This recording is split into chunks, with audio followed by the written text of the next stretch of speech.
Olá, irmãos cristãos eleitos do meu Pai, graça e paz da parte de Deus e da parte do nosso Senhor Jesus Cristo. Curiosidade: como se deu a compilação das Configuração de Fé Reformada? Você sabe? Vamos ver essa questão.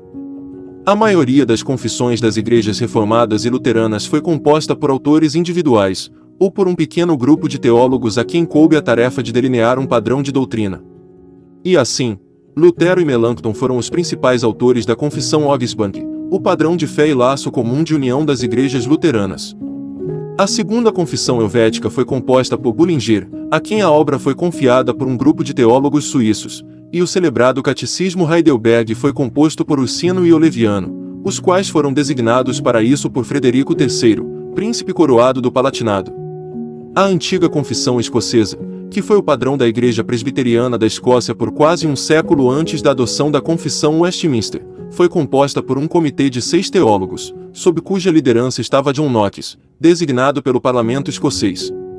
Os 39 artigos da Igreja da Inglaterra e da Igreja Episcopal da América foram preparados pelos bispos daquela igreja em 1562, como resultado da revisão de Os 42 Artigos de Eduardo VI, os quais foram delineados pelo arcebispo Cranmer e o bispo Ridley, em 1551.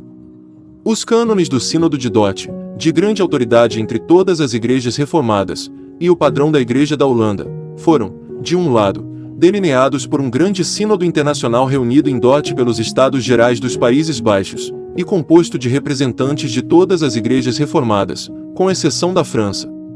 E a Confissão de Fé e os Catecismos de nossa Igreja foram compostos por uma grande e ilustre Assembleia Nacional de Teólogos e Civis reunidos em Westminster, Inglaterra, pelo Grande Parlamento, de 1º de julho de 1643 a 22 de fevereiro de 1648.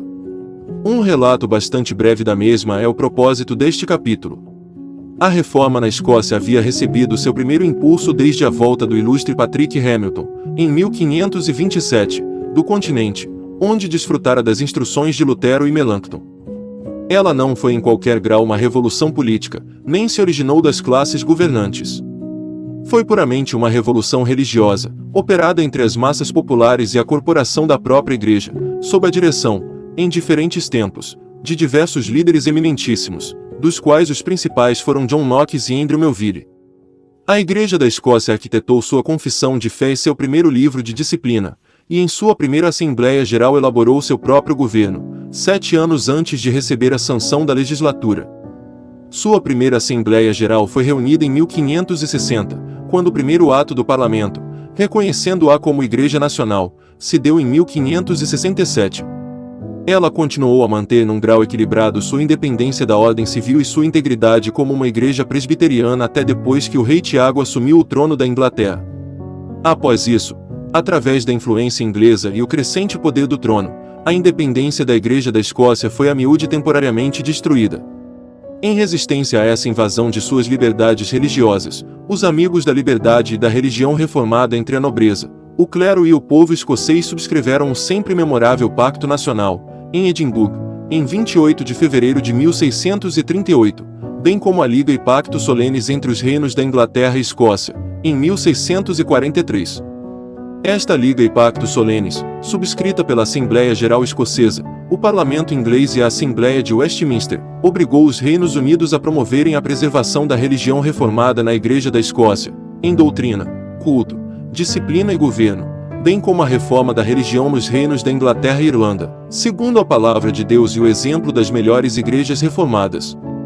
Foi em apoio do mesmo desígnio de assegurar em ambos os reinos a liberdade religiosa, uma reforma mais perfeita e uniformidade eclesiástica, que o povo escocês deu a eficaz corroboração de sua simpatia ao parlamento inglês em sua luta contra Carlos e para que a Igreja escocesa enviasse seus mais eminentes filhos como delegados à Assembleia em Westminster.